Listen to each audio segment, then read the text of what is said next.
everybody? Welcome to Capital of Combat. The name says it all. I'm Hakeem Branch, and today I'm going to be talking about UFC 214 going down this Saturday, July 29th.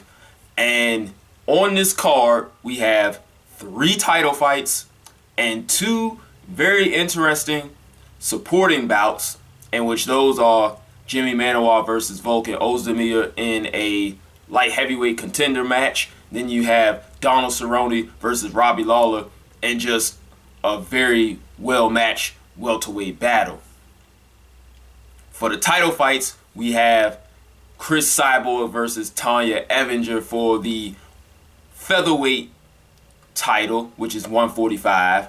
Then you've got Demian Maia challenging Tyron Woodley for the 170-pound welterweight title.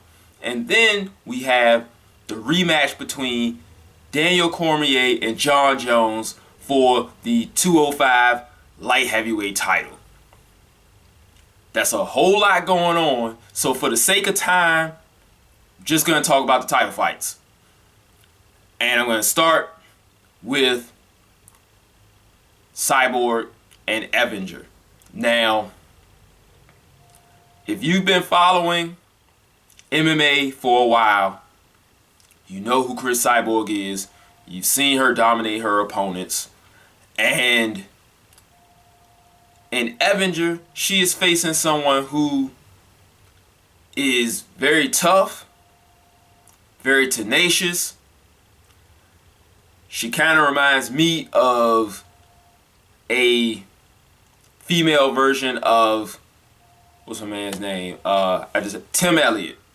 She reminds me of a female version of Tim Elliott, where they're very scrappy, very creative in there, and they're just trying to get hands on you in any way possible, get you down to the ground, wear you out, and it's hard to predict how they move.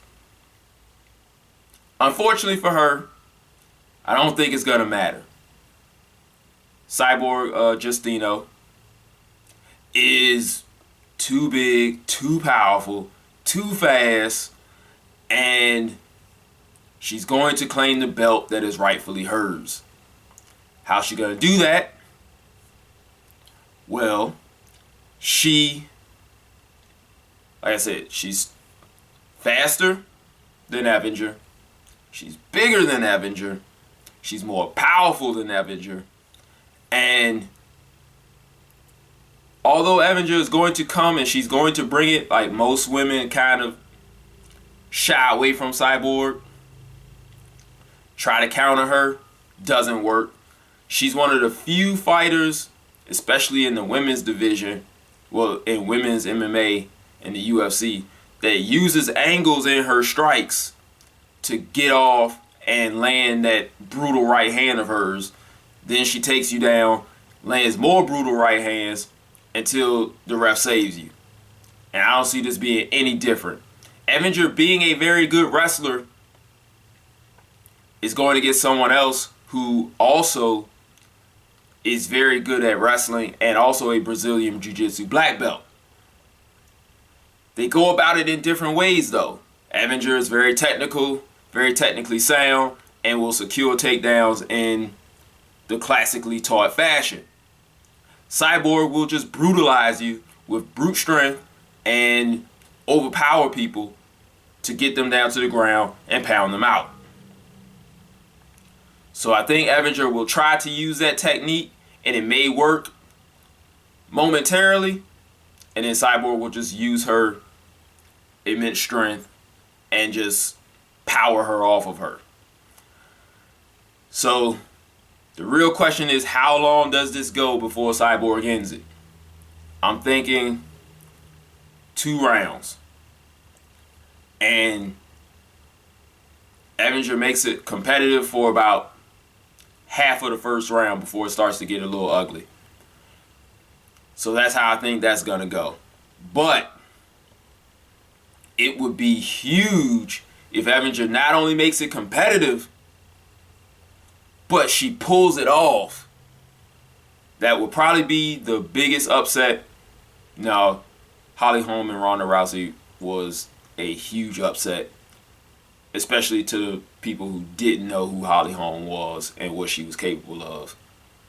But that's neither here nor there. In the sports books, that was probably the biggest upset in women's MMA. And this one wouldn't be too far behind it. I just don't see that happening. So we're going to go on to the next fight, which is Tyron Woodley versus Demian Maia. And this is a very interesting matchup where you have one of the best jiu-jitsu practitioners in Maia challenging the champ Woodley, who is a very good wrestler, collegiate D1 wrestler, very powerful, very explosive man, who has one of the highest takedown defenses in the welterweight division. It's over 90%. And someone whose bread and butter relies on getting people to the ground. So that's where this plays out.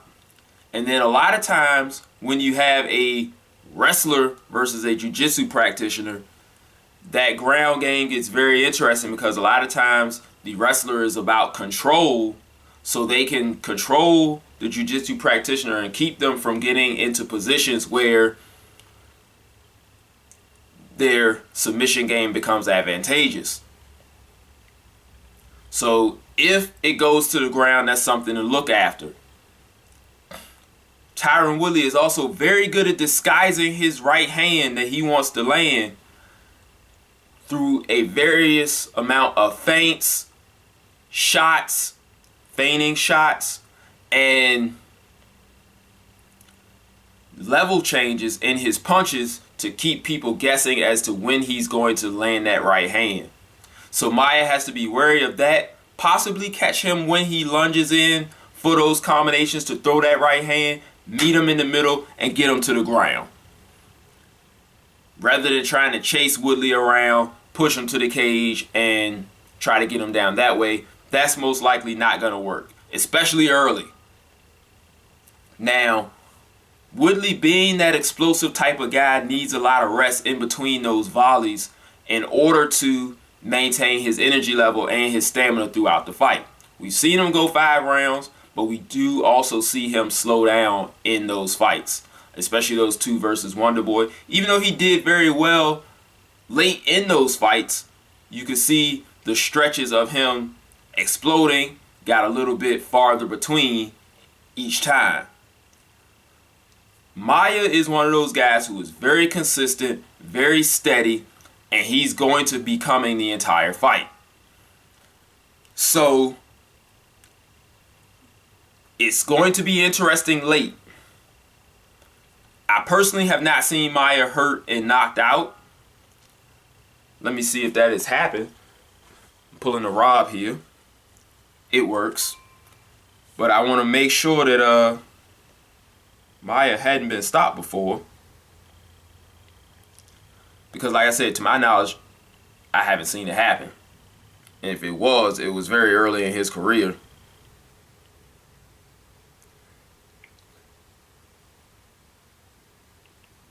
Gotta look at there we go, Demian Maia. But as far as a prediction goes, I believe that Maia can sustain those volleys from Woodley, get him in there late, and secure submission late in the fight. But I'm not 100% sure on that, because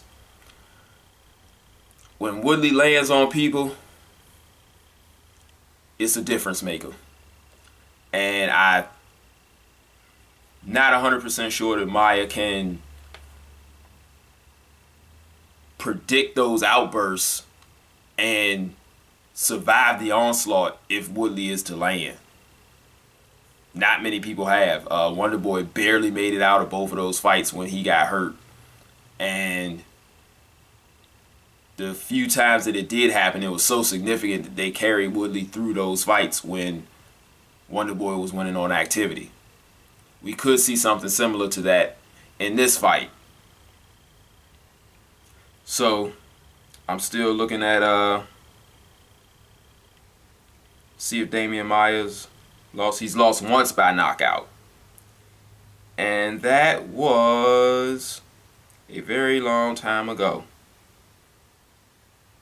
2009 to Nate Marquardt. Which brings up a very interesting point. The last time I saw Woodley lose very significantly was to Nate Marquardt, who had come down from 185 to 170, used his size, and wore Woodley out. Demian Maia is also a very big welterweight who came from 185, so he may be able to use that same strategy and it work on Woodley. That's why I think he is going to be able to get a stoppage late. But they still got to fight the fight. Main event time. So we all know the history between Jon Jones and Daniel Cormier. And if you don't know, a very quick YouTube search will get you very familiar. These guys don't like each other at all. They have come to blows outside of the octagon on several occasions. I want to say it was like 2. But their war of words has gone on incessantly ever since. They met back in 2015. Jon Jones secured a victory. First person to take Daniel Cormier down. Then we find out that he was taking cocaine while training for the Cormier fight. Most of the problems since then for Jon Jones has been outside of the octagon. He's only fought once against Ovince St. Preux, and then he booked the rematch against Cormier, had a failed test. Cormier continues to defend the light heavyweight title against very credible competition, and now we're back here. So with Cormier, we have someone who is a highly decorated wrestler, very capable wrestler, a very capable guy on the feet as well, something that's kind of underrated with him. But he's one of those guys that just knows how to get it done.